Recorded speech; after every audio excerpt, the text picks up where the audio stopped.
Boa tarde a todos e a todas.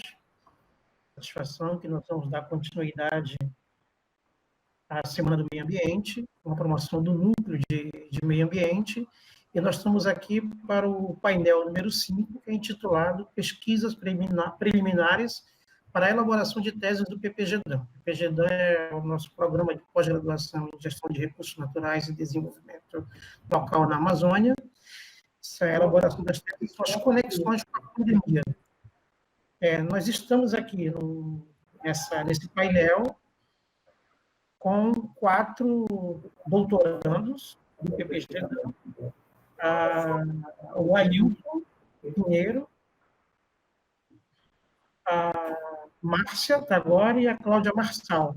Cada um deles vai se apresentar pessoalmente no momento que forem fazer a sua exposição. A dinâmica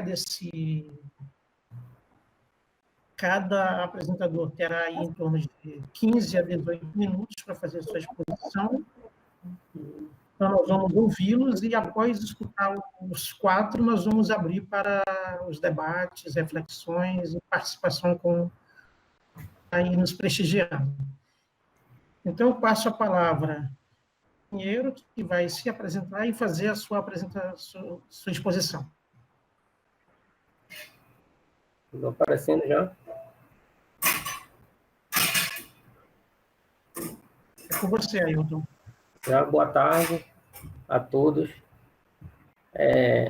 Eu me chamo Ailton, eu sou doutorando do PPGDAN, sou contador e professor de FPA também, e tenho experiência de atuação na contabilidade pública, principalmente na área da saúde.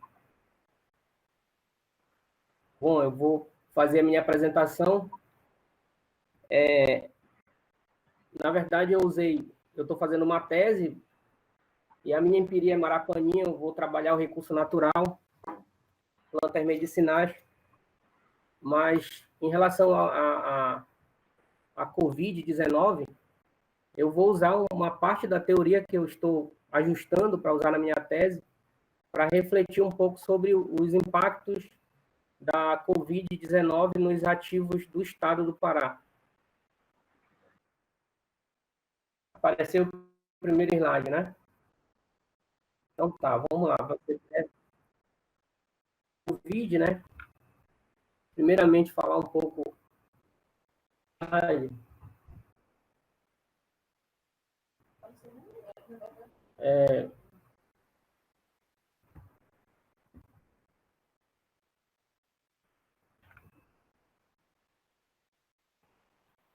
Estão me escutando?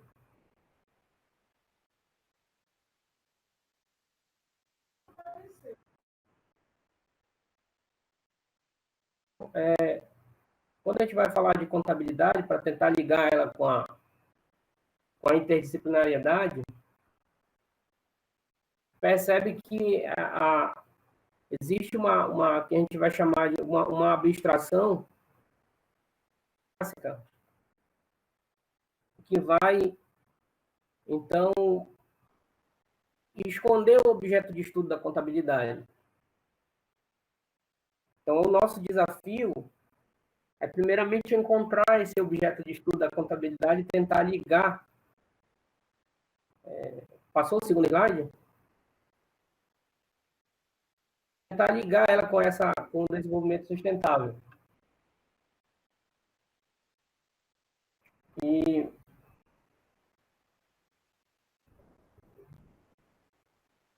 tentar ligar a contabilidade com o desenvolvimento sustentável, né?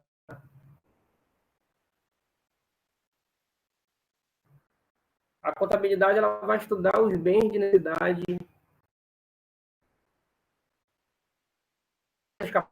capazes de satisfazer as necessidades humanas. A primeira visão dessa contabilidade, sem a gente vai ter condições. Vamos ter condições de contabilidade para sustentabilidade. Seriam da ciência contábil. Ativos e intangíveis, as plantas, tá? Os bens que são a base da nossa alimentação, todos fazem parte do objeto de estudo da contabilidade, assim como de muitas ciências. E a contabilidade, uma primeira abstração, então nós tivemos que voltar na história da ciência contábil para, então, entender como foi feito, como é que a teoria neoclássica veio abstraindo essa contabilidade. Então, a gente percebe que, no início, nas sociedades primitivas, o que era importante para o ser humano, ele, então, qualificava e quantificava, mas ele não sabia escrever e nem tinha os números. Então, ele fazia pequenos pontinhos nas cavernas e desenhava para mostrar o que era importante para ele. E aí a gente chega, então, nós temos que sair da contabilidade do lucro para uma contabilidade para a qualidade de vida. E aí o mundo passa, então, a tentar teorizar essa contabilidade a partir de uma perspectiva mais sustentável. Econômica, a gente encontra, então, essa teoria do Benko e Piquet, que são franceses, e eles vão dizer que o desenvolvimento sustentável, os ativos, eles têm que ser direcionados para a qualidade de vida. E esses ativos, eles estão em constante metamorfose. Locais, eles interferem nesses ativos. Esses ativos são bens e serviços, então ele classifica esses ativos em 4 tipos de subclassificações. Ele vai se chamar de recurso genérico e ativo genérico, os ativos tradicionais, aquele que a gente pode precificar a partir de um custo. Esses aí estão todos os ativos globais, como, por exemplo, a gente vê a mineração, como a gente compra a nossa alimentação, tudo que tem preço e custo, ele classificou aqui. Mas ele diz também que os territórios têm recursos específicos que são imensuráveis, né? E o ativo específico, ele está pautado no uso, mas ele também é mensurável, mas ele está pautado no uso. E os autores vão dizer, se você quer um desenvolvimento sustentável que diferencia esse território, que esses ativos que estão em circulação, estão em metamorfose, ele possa gerar, tem que especificá-los. Então, você tem que sair do genérico para os específicos. E ele identifica como um dos principais ativos aí, um dos principais fatores de produção, bem e serviço, que seria o imensurável, né? Que a contabilidade neoclássica não consegue evidenciar. Justamente porque para a contabilidade neoclássica o ativo só é importante se ele tiver um valor monetário. Então, é o que a gente está desenvolvendo, isso aqui é apenas uma parte.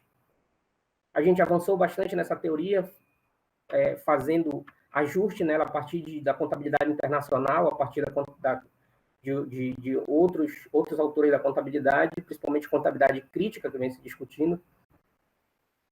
A experiência desse modelo, aplicar esse modelo na realidade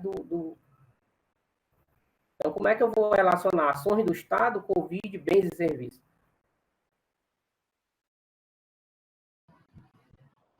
Nós tivemos um pequeno problema técnico, a conexão com o Ailton caiu, e vamos aguardar para ver se ele retoma.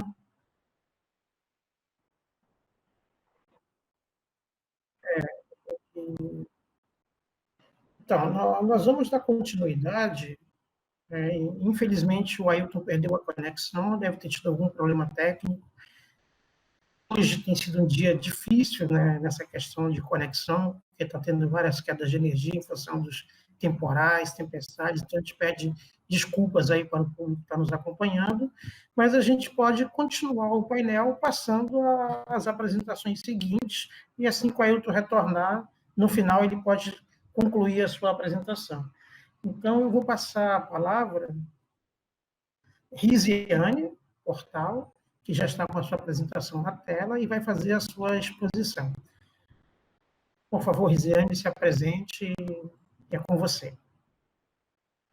Boa tarde, eu sou a Risiane, sou nutricionista da UFPA, trabalho com alimentação escolar e sou doutoranda do PPG-DAN.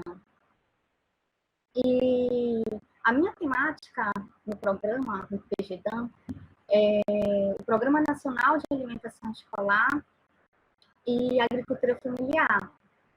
E é uma temática interdisciplinar, assim como o programa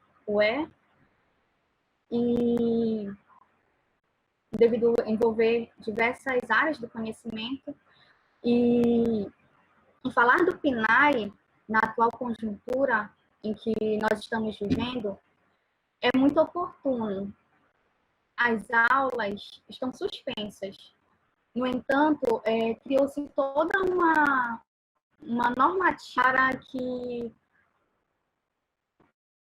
continue a execução, continue sendo operacionalizada.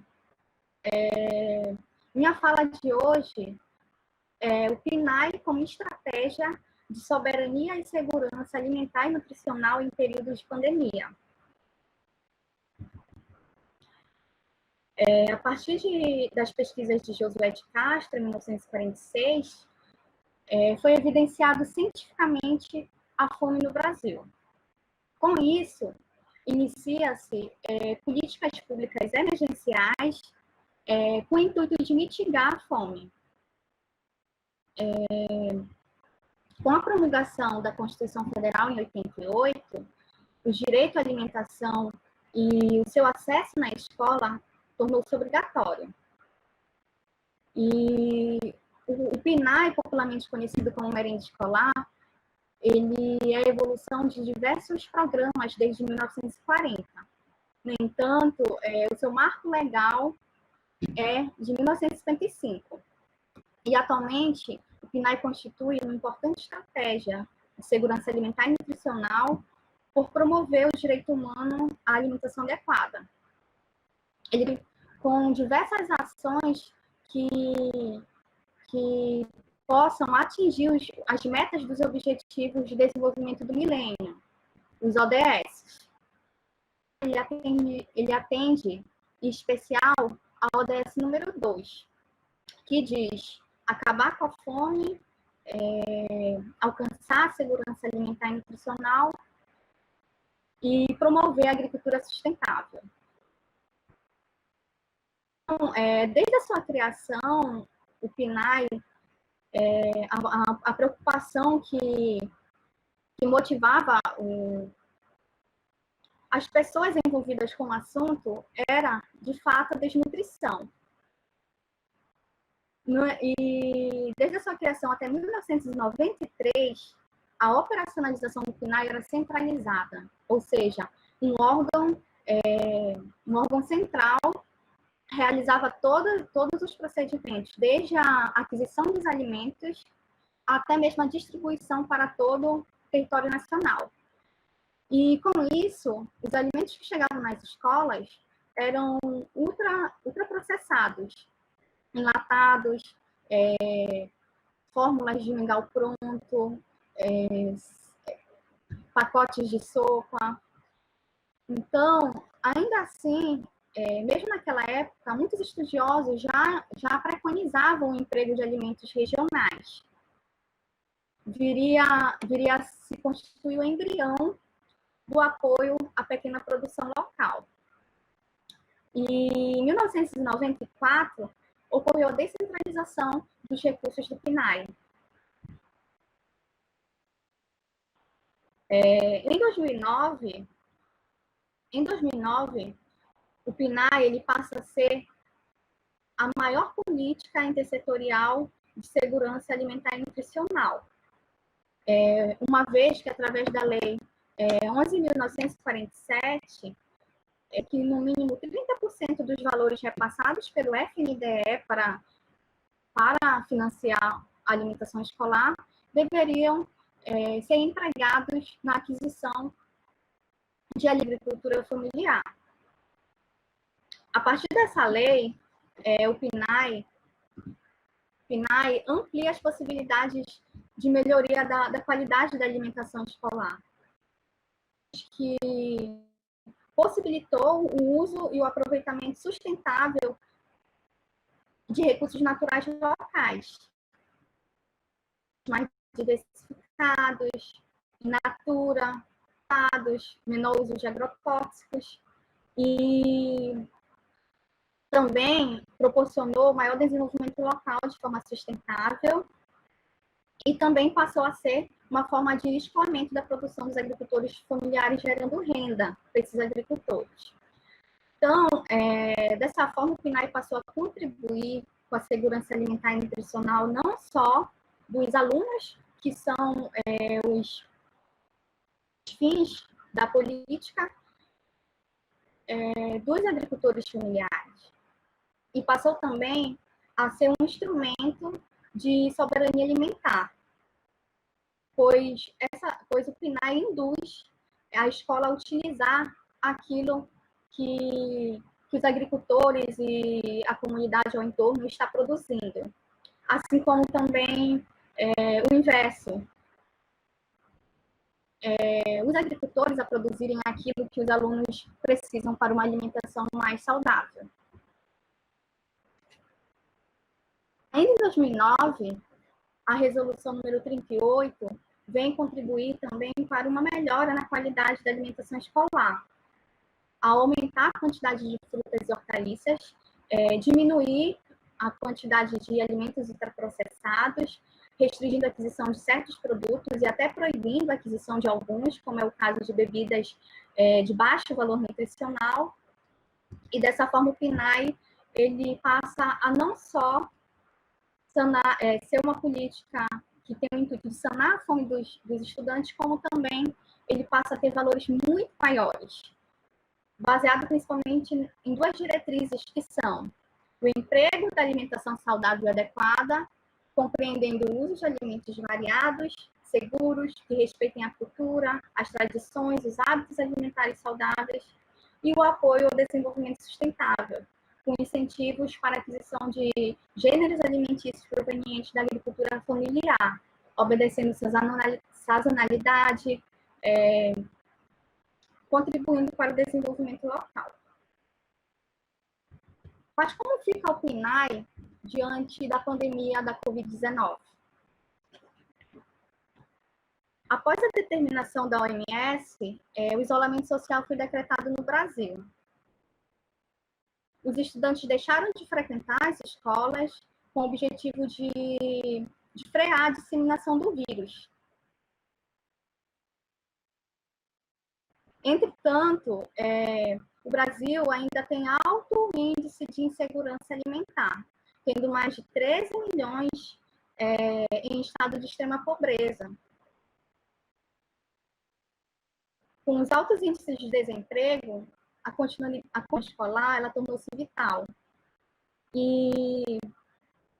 pois ela garante o mínimo que seja de segurança alimentar, de acesso a uma alimentação durante esse período.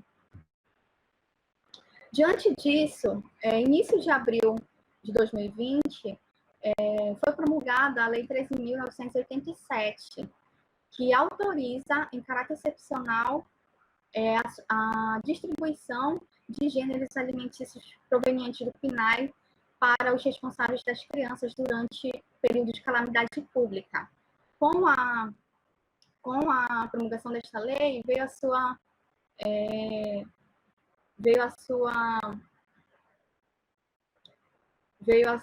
regulamentação através da resolução número 2, de 9 de abril de 2020, que dispõe sobre a execução do programa em período de pandemia. O FNDE, juntamente com o Ministério da Educação e o Ministério de Agricultura, Pecuária e Abastecimento, lançaram um manual com orientações como proceder o PNAE durante a pandemia. Nele, orienta prioritariamente a distribuição de kits de alimentos, sanitárias, cuidados que devem ser adotados na hora da distribuição desses alimentos, tudo conforme o protocolo da OMS. Além de salientar também a importância da continuidade das entregas dos gêneros da agricultura familiar, realizar novas chamadas públicas também. Diversas escolas em estados e municípios aderiram a esta orientação de distribuição dos kits. Cada localidade utilizava estratégias próprias para promover a segurança alimentar dos alunos. Alguns locais não estão seguindo o recomendado pelo FNDE e optaram pela compra centralizada, né, com dispensando licitação e comprando de um grande atacadista, por exemplo.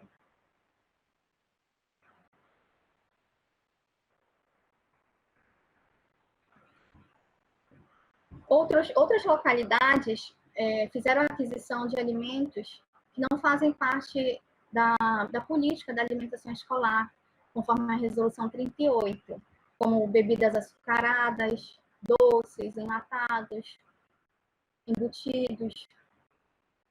Idades optaram por atender apenas parte dos alunos, os mais vulneráveis. E isso fere um dos princípios do programa, que é a questão da universalidade, de atender todos os alunos.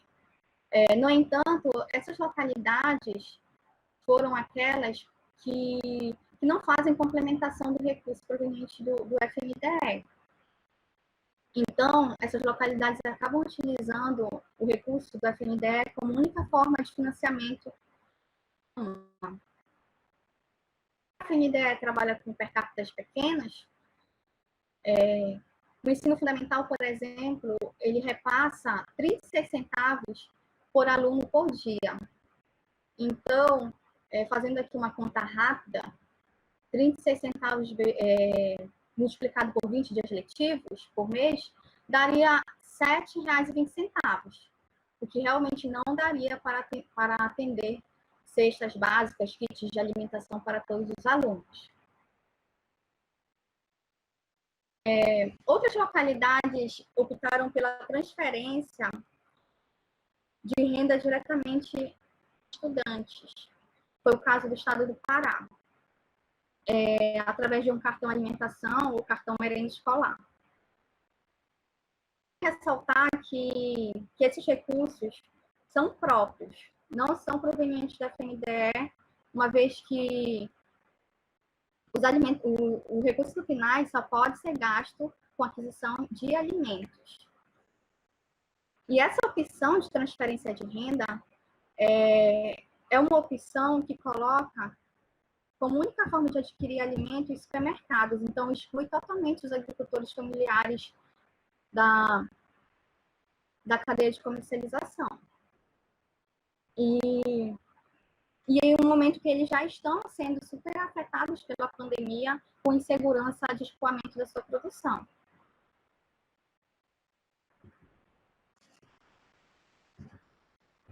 Aqui nesse quadro, nós podemos ver os valores colocados nesses cartões de acordo com cada localidade. Por exemplo, Rio de Janeiro, ele colocou R$ 100. Pará, 80, Pernambuco, 50, por exemplo. A Campanha Nacional do Direito pela Educação, junto com o MST e o Fórum Brasileiro de Soberania e Segurança Alimentar e Nutricional, publicaram um guia Covid-19 em 4 de maio agora, recente.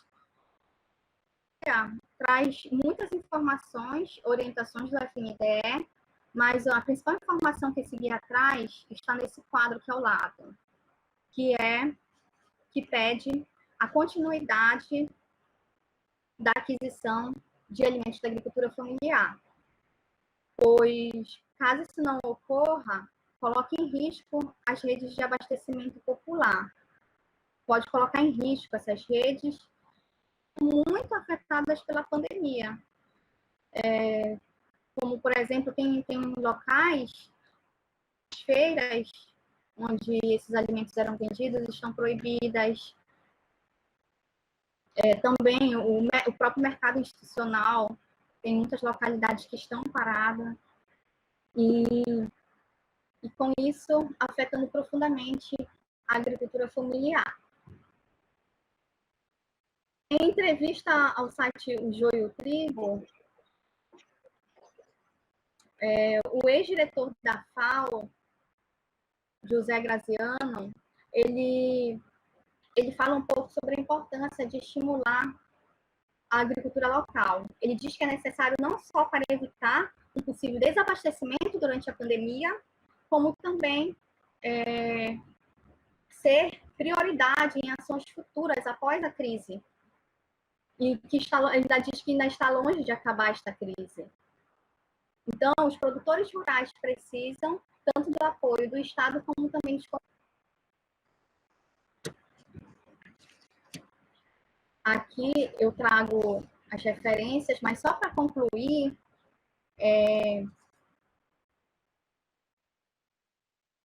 a questão de que o PNAE,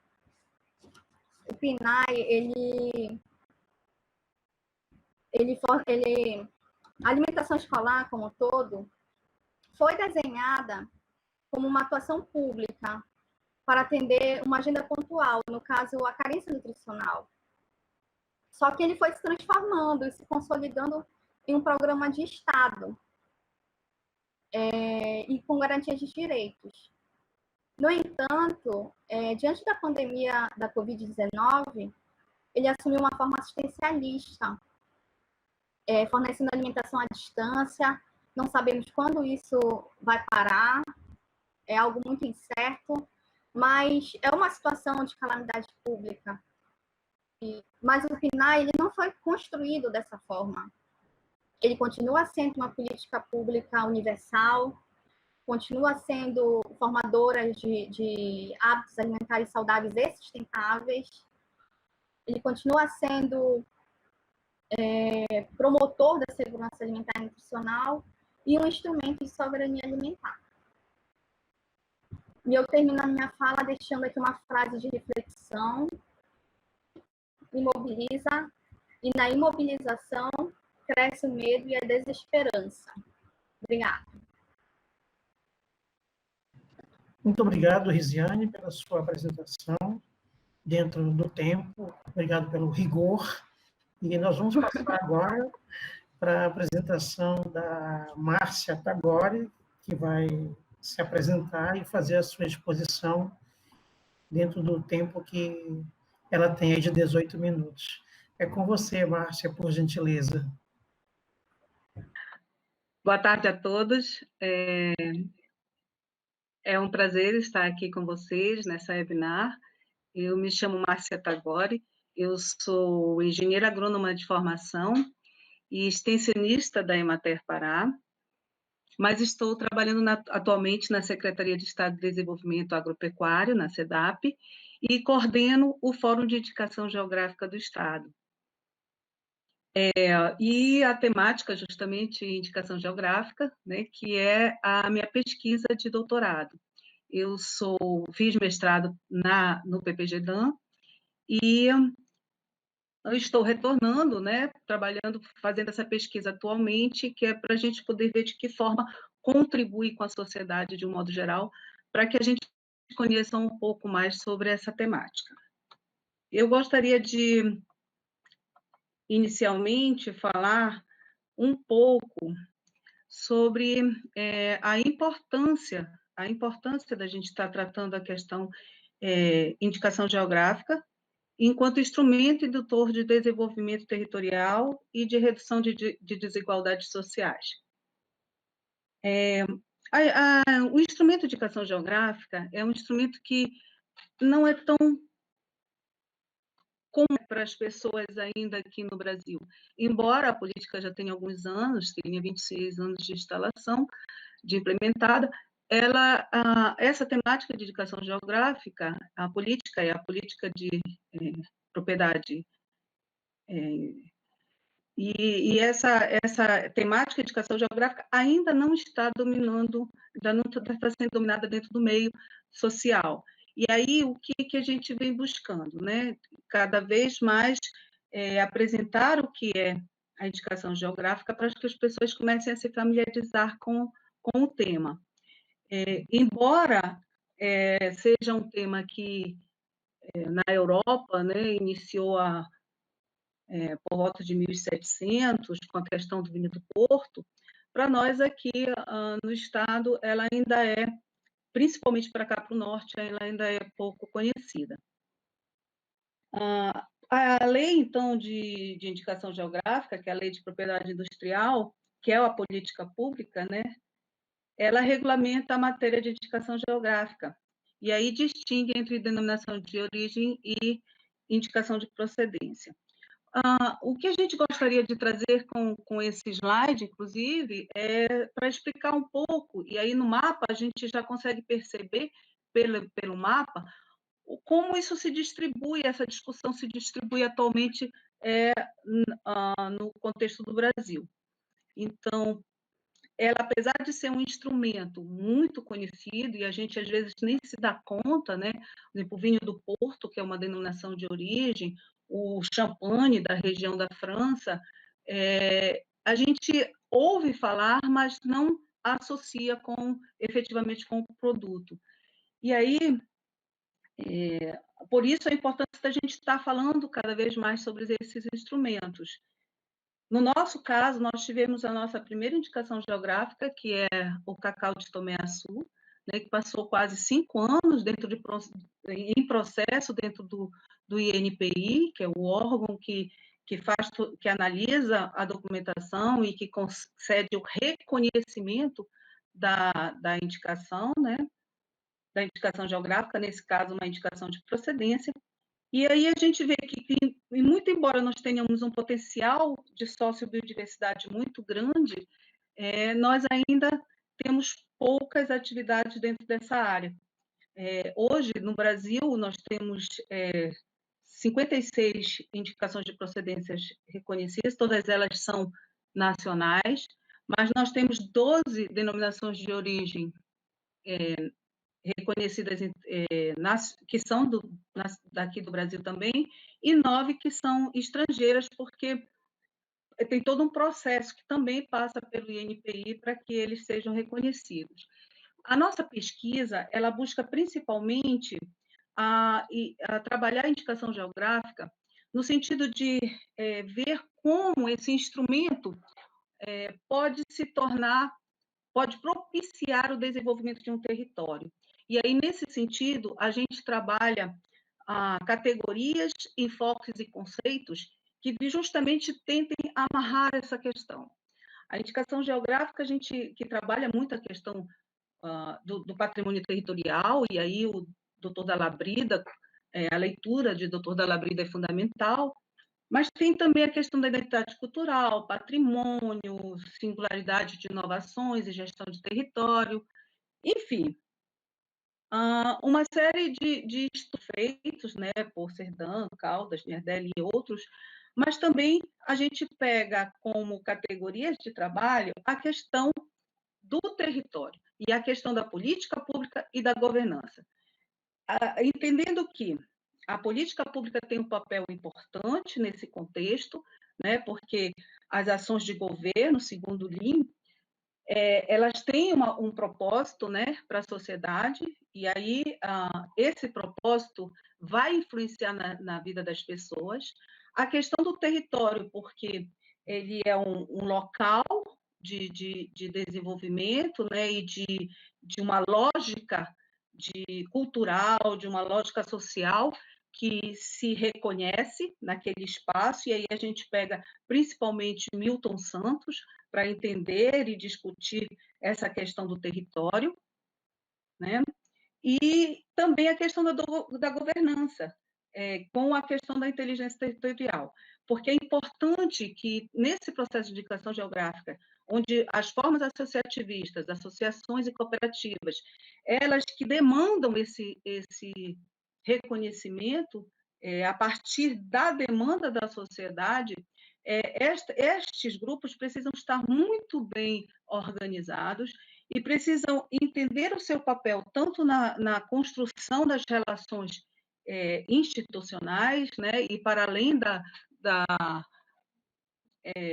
do Estado, através das políticas públicas, mas para buscar, inclusive, dar visibilidade aos seus produtos. E aí a gente entende a indicação geográfica muito mais do que um mero e simples instrumento de mercado. Ela é, nesse contexto, uma política efetiva de desenvolvimento territorial. Mas aí a gente traz isso para a questão da pandemia, né? E como que isso conversa atualmente com a questão da pandemia.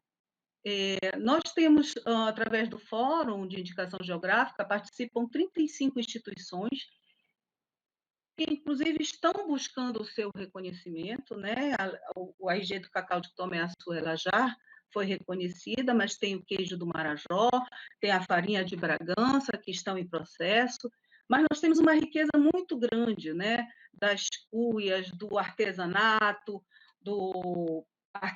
da Arta, por exemplo, do açaí, de várias outras culturas que já houve algum estudo e que podem se tornar potenciais indicações geográficas.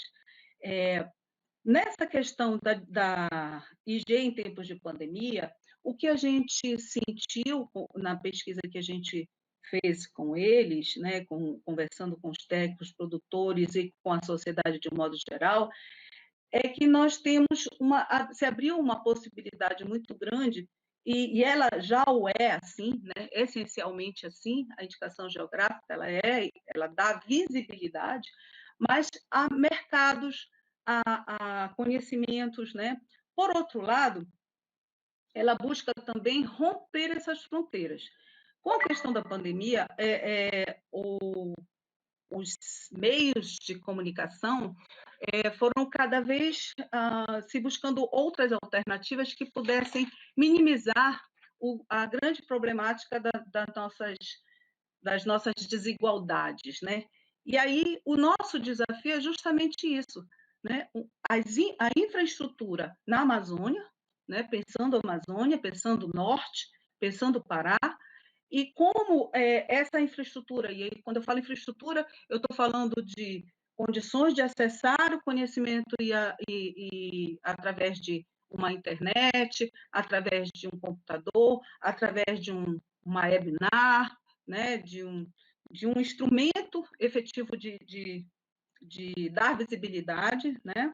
Mas também o desafio é que ter essa inteligência local de apoio, porque muitas vezes você tem esses instrumentos todos e a gente não tem o conhecimento, né, de como acessá-los, de como melhorar, e também levando em consideração o custo disso, né? Então, são poucas, são grandes possibilidades, mas poucas formas de você contornar isso. E aí isso fica cada vez mais claro para a sociedade de um modo geral, a importância de que as políticas públicas possam dar suporte ao desenvolvimento territorial.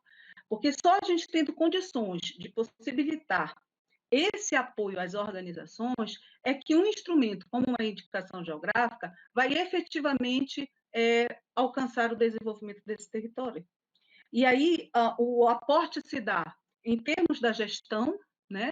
Em termos de você possibilitar, através das instituições de apoio, orientar as associações, dar apoio no sentido de construir um site, no sentido de buscar recursos para fazer um processo de rastreabilidade, de buscar recursos para fazer com que as pessoas possam se comunicar efetivamente através de um instrumento de internet, de uma plataforma que possa dar visibilidade ao produto. Então, nesse sentido, o Estado é extremamente importante, não só na questão de dar apoio à IG especificamente, mas a todo esse suporte que é necessário para que ela se efetive. A gente vê com grandes... esse momento que a gente está passando, embora seja um momento muito sofrido, é, ao mesmo tempo, um momento que nos dá possibilidade de olhar para o futuro de uma outra forma, né? Esses espaços vão ser cada vez mais frequentes nas nossas vidas. E aí a gente precisa correr atrás de instrumentos para que a gente possa efetivamente dar conta de se comunicar através deles. A indicação geográfica, na verdade, para nós do Fórum e para nós da Secretaria de Desenvolvimento Agropecuário, ela tem sido buscada, né, no sentido de uma forma, uma política de aportar todo esse apoio que é necessário para o desenvolvimento de uma cadeia, seja de um produto ou de um serviço, né? E aí, nesse sentido, a cadeia produtiva, seja do cacau, seja do açaí, seja do artesanato, seja das ostras, de qual produto for ou de um serviço, ele vai precisar deste apoio e cada vez mais que as organizações estejam fortalecidas através da sua gestão, fortalecidas através do conhecimento do seu papel, estejam empoderadas para buscar cada vez mais a interação entre a política e o desenvolvimento e buscar de forma satisfatória não só o reconhecimento cultural, o reconhecimento da tradição, do saber fazer local, do saber diferenciado de seus produtos, porque por trás de cada produto desse tem toda uma história local que precisa ser contada e valorizada.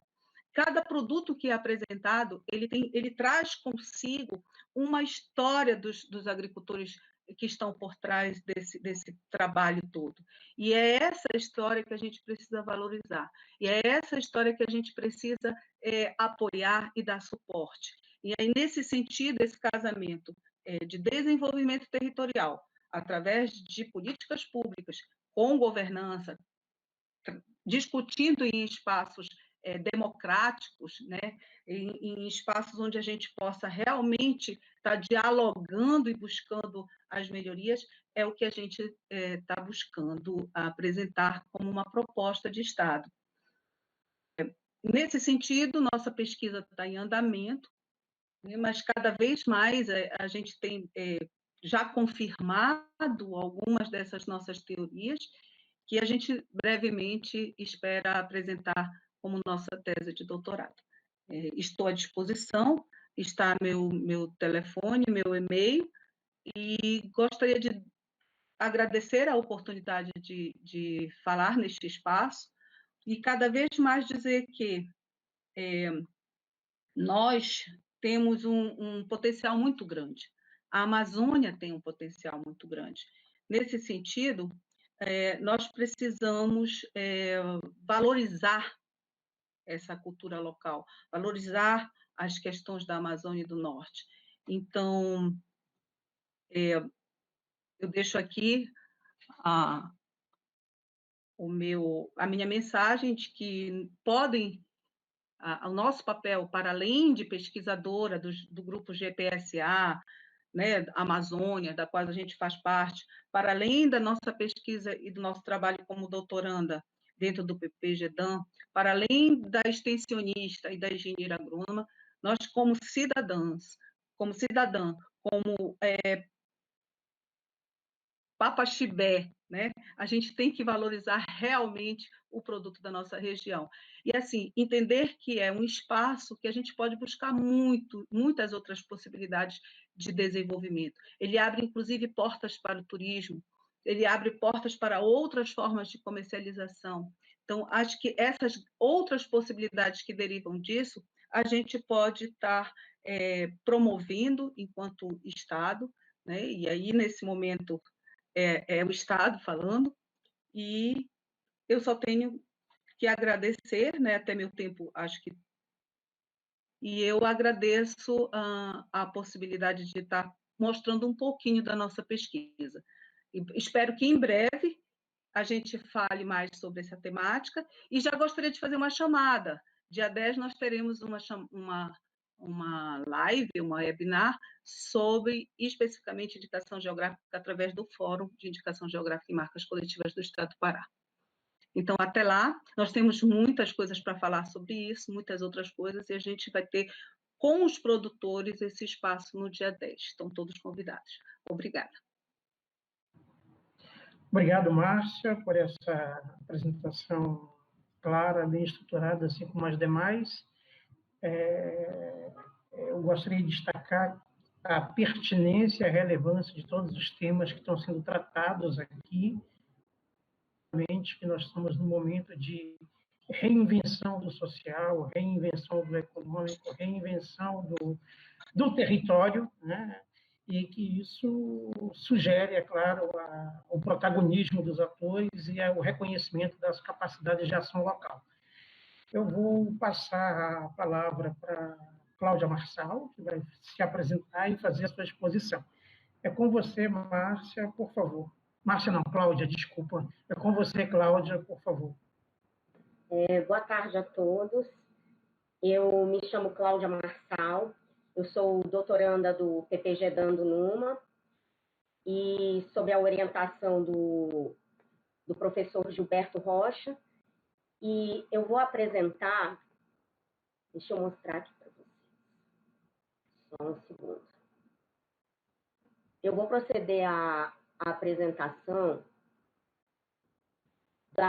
de parte da tese que eu estou construindo de doutorado, e ela é relacionada aos recursos pesqueiros, a importância dos recursos pesqueiros no litoral amazônico.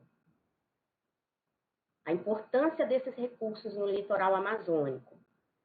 E eu pretendo, com essa apresentação, fazer algumas reflexões quanto à pandemia, né? Qual a influência desses recursos pesqueiros durante a pandemia.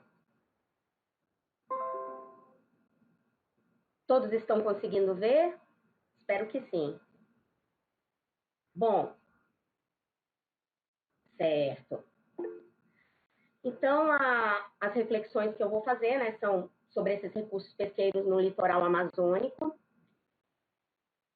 E, primeiramente, é importante considerar, né, o que são esses recursos pesqueiros, né, os recursos pesqueiros marinhos, né? Eles podem ser definidos, conforme Viana, 2013, como crustáceos, moluscos e peixes objetos de exploração pela pesca. Os recursos pesqueiros marinhos, eles são uma das principais fontes alimentares a nível mundial. Representam 20% de todo o consumo de proteína animal aqui no Brasil. E, economicamente, no ano de 2016, apenas nesse ano, representou um lucro de 362 milhões de dólares né, na economia. Entretanto, eles, por muitos séculos, foram considerados bens de livre acesso e sem nenhuma regulamentação. Diante disso, ocorreu uma diminuição dos estoques pesqueiros.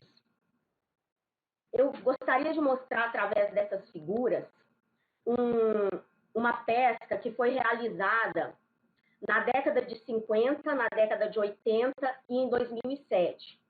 Um grupo de pescadores registrou isso, a quantidade, o que eles pescavam ao longo dessas décadas, no mesmo local. Então, vocês podem verificar que na década de 50, né, haviam muitos peixes e em grande tamanho. O tamanho era bastante grande. Entretanto, nos anos 80, já reduziu o tamanho dos peixes e a quantidade capturada, e em 2007 houve uma redução drástica, mais drástica ainda do que nas décadas anteriores.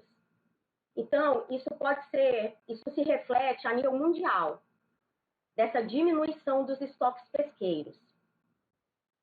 E como uma forma né, diante dessa importância mundial e como forma de diversos países, né, tentarem conciliar os seus interesses com relação aos recursos pesqueiros, aos recursos do mar, eles têm se reunido até hoje por meio de convenções internacionais. E essas convenções, elas têm buscado garantir a sustentabilidade desses recursos.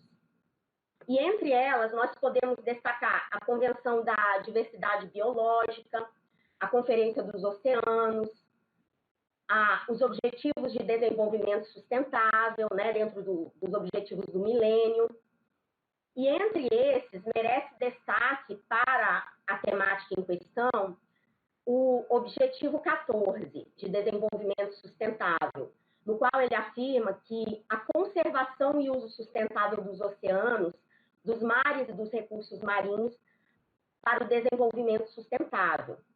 E também merece destaque uma parte da Conferência dos Oceanos, que ela informa a necessidade de fortalecer e promover parcerias efetivas e transparentes entre as partes interessadas, além de fortalecer a capacitação e assistência técnica a pescadores artesanais para o desenvolvimento socioeconômico. Dessa forma,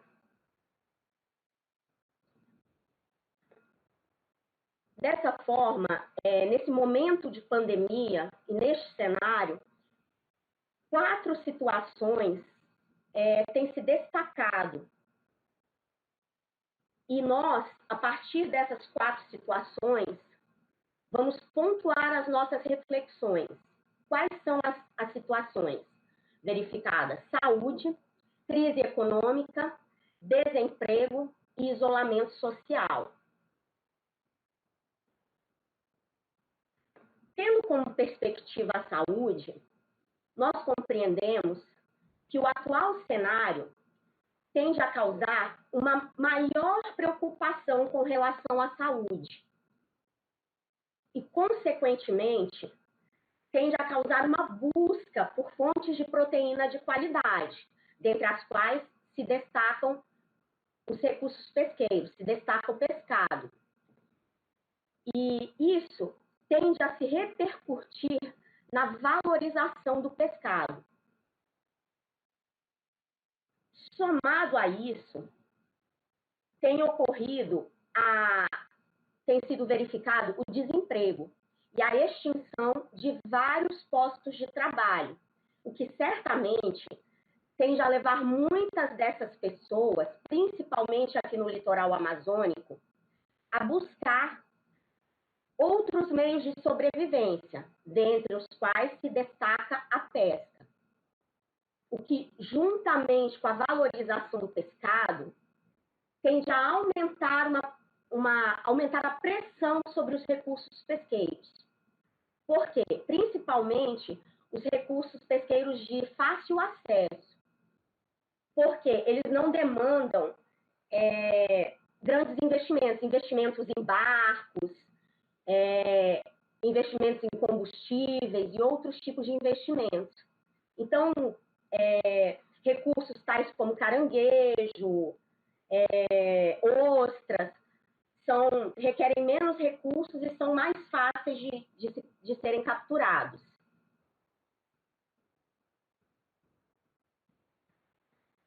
Nesse mesmo contexto, tendo como perspectiva a crise econômica, nós observamos que, historicamente, o governo brasileiro ele tem buscado superar as crises econômicas vivenciadas através do incremento do PIB, né, o aumento do PIB, e, consequentemente, ele busca isso através do aumento da exportação, dentre a qual está incluída a pesca industrial. E isso tende a se refletir em incentivos, né, à expansão da pesca industrial, para poder incrementar essa exportação de pescado.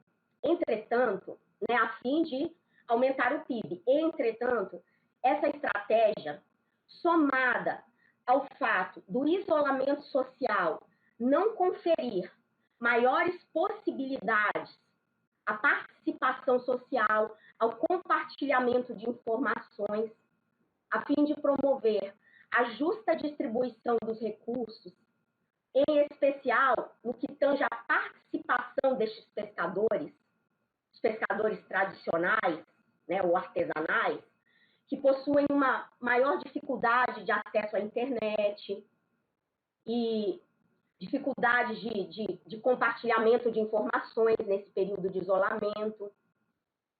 E eu gostaria de destacar que nesse contexto de pandemia, o governo ele lançou uma instrução normativa da Secretaria de Agricultura e Pesca do MAPA, agora em abril de 2020, sobre o ordenamento da piramutaba. Ele aumentou em mais de 300% a área de pesca da piramutaba aqui no litoral. E esse ordenamento, esse regulamento que saiu agora, ele diz respeito a uma das principais espécies de interesse econômico da pesca industrial e também para a exportação, ou seja, consequentemente, né, aumento do PIB. E a partir dessas informações, a gente procura demonstrar que a justa distribuição dos recursos pesqueiros ela é de suma importância para mitigar os impactos da atual pandemia vivenciada. Como exemplo, eu gostaria de mostrar esse quadro adaptado de Thompson, que procedeu a um estudo a nível mundial, comparando a pesca artesanal e industrial, em consonância com o que nós falamos ao longo deste estudo, dá para ser verificado, olha, a quantidade de pescadores empregados na pesca industrial e artesanal, ou seja, a pesca artesanal emprega muito mais pessoas, e com relação ao consumo, né, relacionando a saúde, a temática de saúde que eu abordei, né, a captura é a mesma, é praticamente a mesma. Então, há um maior investimento na escala industrial, na pesca industrial.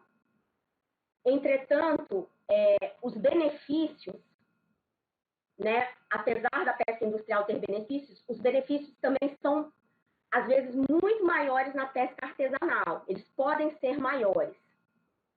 E, para finalizar, eu gostaria de remeter que, de acordo com as informações as nossas reflexões e as informações que levantamos, né, essa pesca industrial, ela tem, né, sido voltada a esse aumento do PIB e a exportação.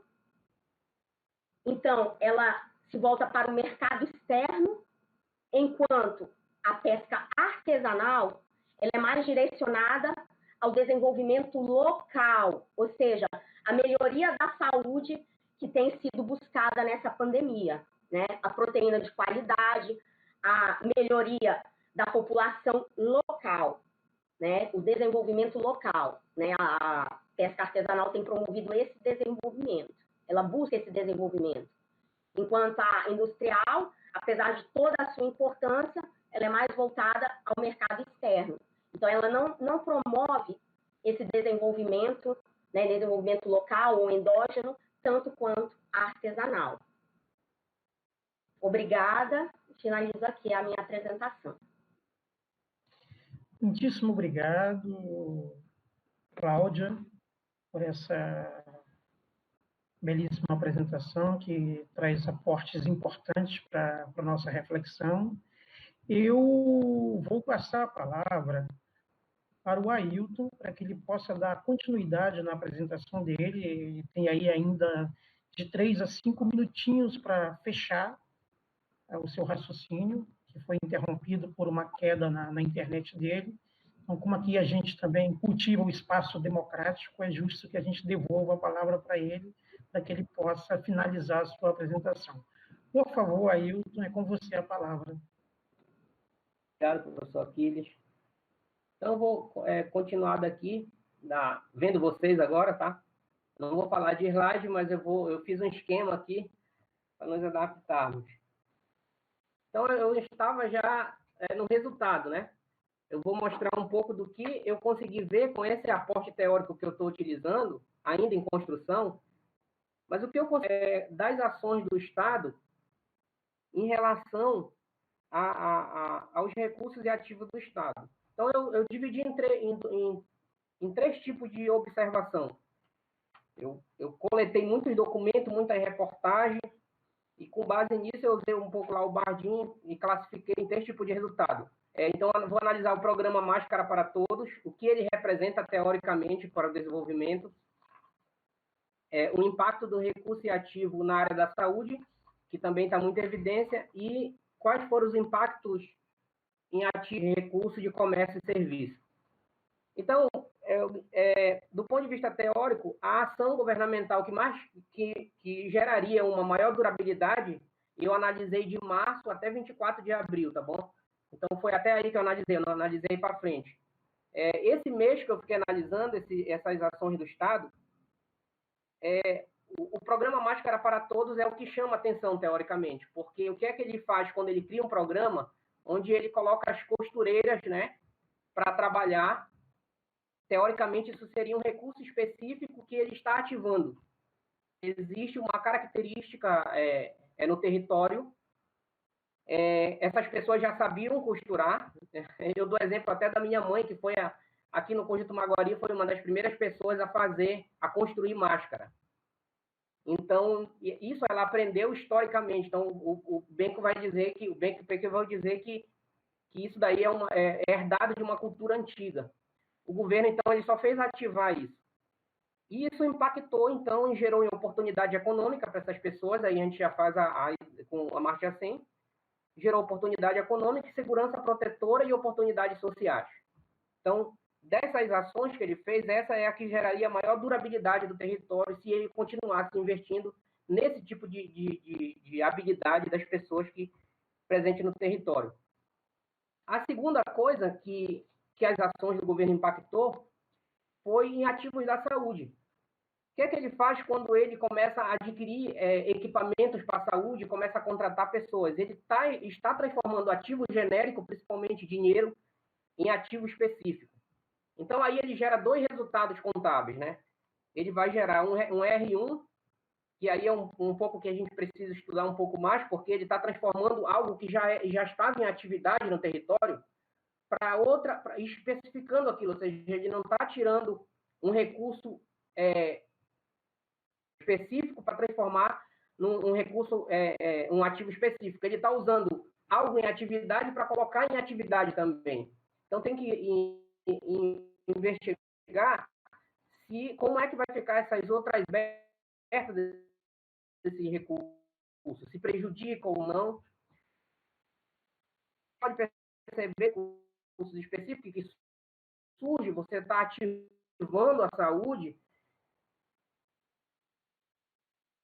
oportunidades sociais e segurança protetora também. A gente poderia debater mais, mas não dá tempo. O impacto mais complexo é isso, porque o que acontece? Quando o governo do Estado ele lança o déficit social, as pessoas de consumir os ativos do consumo, ele gera pelo menos contábeis resultados contábeis, né? Ele vai proteger a vida, porque no nosso coloca a natureza e o ser humano dentro da vida. Então, quer dizer, você respeita a vida que está acoplado nessa vida, as capacitações que essas pessoas têm. A vida vem em primeiro lugar. Só que ele impacta também negativamente agora, ele desvaloriza ativos. O shopping, bens e serviços que estavam no shopping, ele começa a desvalorizar esses ativos. Mas ele valoriza outros. Então, nós temos um resultado 3. Você percebe que o supermercado, muito. Então, veja que ele valoriza e desvaloriza. O supermercado começa a vender muito, mas as feiras, como a nossa colega falou, deixa de circular bens e serviços. E daí nós temos um resultado 4, que seria uma reação para o Estado, faz uma projeção de 2,4 bilhões a menos de dinheiro que entra para os cofres públicos, né? Se eu tenho menos dinheiro, então eu vou estar gerando, enquanto Estado, menos liberdade instrumental também. E aí os ativos que se desvalorizaram também geram menos liberdade instrumental também. Então nós vemos talvez o impacto mais complexo de tudo isso. Então é isso, a contabilidade ela serve para colocar na mesa os resultados, pessoal. E essa teoria a gente ainda está concluindo. mas eu gostaria de concluir aqui com vocês esse bate-papo. Obrigado. Muitíssimo obrigado, Ailton. Agora nós vamos recuperar as perguntas que foram feitas através do chat. Está aí com o apoio da Beatriz, que vai colocar aqui para nós as perguntas, e eu vou direcionar eles que estão implicados na resposta das perguntas. Então, tem uma primeira pergunta aqui, que é para a Risiane, uma pergunta da Ana Letícia, e a Ana Letícia gostaria de saber quais os desafios enfrentados com um valor per capita tão baixo, como, por exemplo, do ensino fundamental, 0,36 dia por aluno, repassados pela União para custear a alimentação escolar. Então, como enfrentar quais desafios enfrentados e como enfrentar esses desafios, né, com um valor per capita tão baixo. Uhum. Só quem trabalha com alimentação sabe que essa questão é um dos principais desafios. Quem trabalha na prática com a alimentação escolar.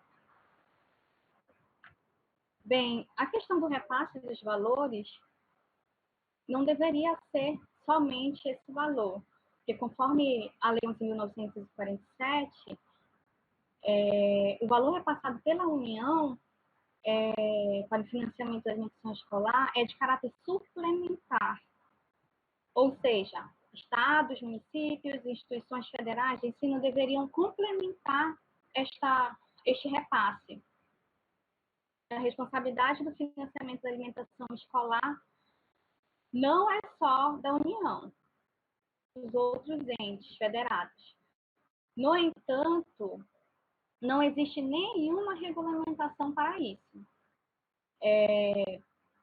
Então, os estados, os municípios, eles ficam totalmente livres para complementar ou não. E, dessa forma, o que acontece é que a maioria acaba utilizando o recurso repassado pelo FNDE como se fosse a única fonte do recurso para alimentação escolar. E isso impacta diretamente na qualidade da alimentação, com certeza. E isso ficou muito claro também agora na pandemia, onde a maioria dos estados e municípios injetaram na alimentação escolar valores assim 10 vezes maiores do que a FNDE. E para quê? Para poder custear os kits da alimentação escolar para todos os alunos. Ou em localidades em que não conseguiram injetar essa verba, o que aconteceu? Atenderam parte dos alunos apenas. Então, isso ficou bem claro. Então, é necessário que há uma falta ainda de definição do custo total do financiamento do PNAE. Que se tenha uma legislação, uma norma de como seria essa complementação, a fim de que a alimentação escolar possa melhorar cada vez mais a sua qualidade.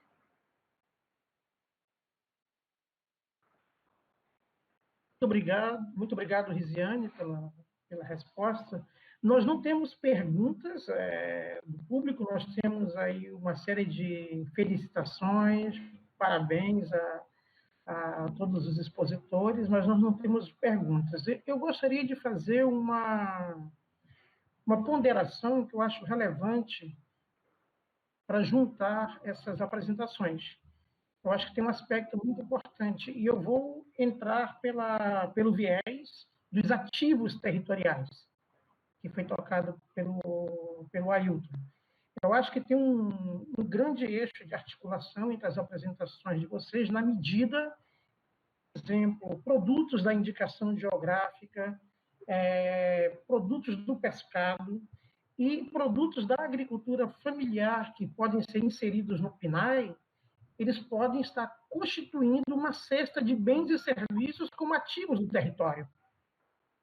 Então, eu acho que essa é uma porta de entrada relevante para achar um eixo aí de conexão entre as coisas que vocês estão dizendo. E isso supõe exatamente essa reinvenção territorial, mas, sobretudo, o reconhecimento dos saberes, né, que estão aí e que são portadores de produção de conhecimento para nós, na interface com a sociedade do conhecimento, e que são motores também de política pública. Porque, como a Márcia bem apresentou, não basta só analisar o eixo política pública, tem o território, mas também tem as identidades territoriais e tem os ativos que o Ailton bem mostra. Então, se a gente consegue, por exemplo, o Benatti falava da pressão fundiária que a agricultura periurbana pode sofrer. Mas se, por exemplo, a gente tem aí um território que esses produtos da agricultura urbana estão reconhecidos numa forma de bens e serviço, e isso está cristalizado numa política pública, a gente cria aí um mecanismo de resistência e de proteção a essa agricultura periurbana, que pode ir exatamente para o enfrentamento com essa pressão, em relação a essa pressão fundiária que vai ser exercida. Então, eu acho que as apresentações de vocês, elas caminham para esse ponto de articulação. Então, eu não vejo que são coisas separadas. A gente tem aí, por exemplo, algumas espécies de pescado que a Cláudia tem trabalhado para espécies que são elementos constitutivos dessa cesta de bens e serviços do território. Então, acho que aí a gente tem um ponto de articulação. No mais, eu gostaria de parabenizá-los a todos, assim, porque eu acompanho vocês desde a origem, desde o processo de seleção, e posso dizer que estou muito contente, muito feliz de ver como vocês estão evoluindo, progredindo e avançando nos trabalhos de pesquisa de vocês, na tese. Vocês estão falando cada vez mais, com muito mais propriedade das coisas que vocês estão fazendo, e de forma até mais organizada e sintética do que, por exemplo, o nosso seminário de novembro. Então, acho que dá para ver nitidamente os avanços e os grandes aquisições teóricas que vocês estão tendo no desenrolar da pesquisa de vocês. Então, eu também gostaria de parabenizá-los, dizer que vocês trouxeram uma contribuição muito, mas muito relevante mesmo para a nossa Semana do Meio Ambiente, para o NUMA e para todo o público que está participando conosco nesse webinar.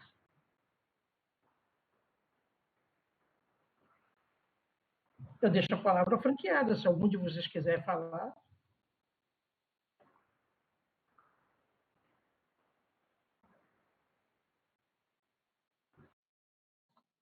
Eu só tenho a agradecer, né, professor, a participação.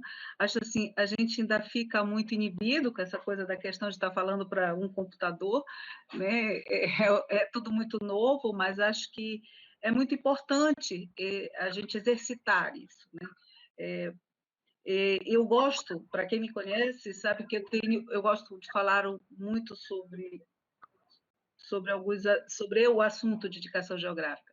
E essa coisa do desafio, da pandemia, desses momentos que a gente está passando, por exemplo, eu coloco a dificuldade que a gente tem lá no meio rural, lá quem está em Arapiuns, por exemplo, que são 60 artesãos que estão isolados, que desses não podem sequer trazer seu produto para Santarém, que ficam com uma dificuldade porque não tem internet, não tem telefone, como acessar, como participar. Mesmo para as os eventos que a gente está tentando construir, está sendo um desafio, porque como colocá-los em contato com toda essa tecnologia para que isso realmente chegue até eles, que é o que importa, né? É que todos tenham esse acesso. E aí diminuir essas desigualdades é extremamente importante. Nós teremos um evento de indicação geográfica no Estado, um evento que a gente está construindo através do fórum, através da CEDAP. É um evento que a gente vai utilizar esse tipo de tecnologia, e um dos nossos maiores desafios é justamente como fazer com que os agricultores participem deste momento e participem com a gente através da internet, tendo acesso a essa tecnologia. Mas eu gostaria de agradecer mais uma vez e espero ter contribuído de alguma forma para que a gente, pelo menos, comece a falar mais sobre indicação geográfica, mais sobre essa temática. Eu acho que isso que é importante. Obrigada. Obrigado, Márcia. como moderador desse painel, eu gostaria de agradecer a todos os doutorandos que fizeram a apresentação, a Cláudia, a Marçal, a Ailton Pinheiro, a Risiane Portal e a Márcia Tagore, e agradecer, sobretudo, o público presente que nos prestigiou, que ficou até esse momento aí participando desse webinar, dessa live, vamos dizer assim, e contribuindo também para que a gente possa expandir cada vez mais a nossa reflexão e o nosso ponto de vista sobre a gestão dos recursos naturais, o desenvolvimento local na Amazônia, que é o foco do nosso programa de pós-graduação no Núcleo de Meio Ambiente. Então, meu muitíssimo obrigado a todos e a todas, e nós encerramos aqui essa transmissão. Até mais. Até a próxima.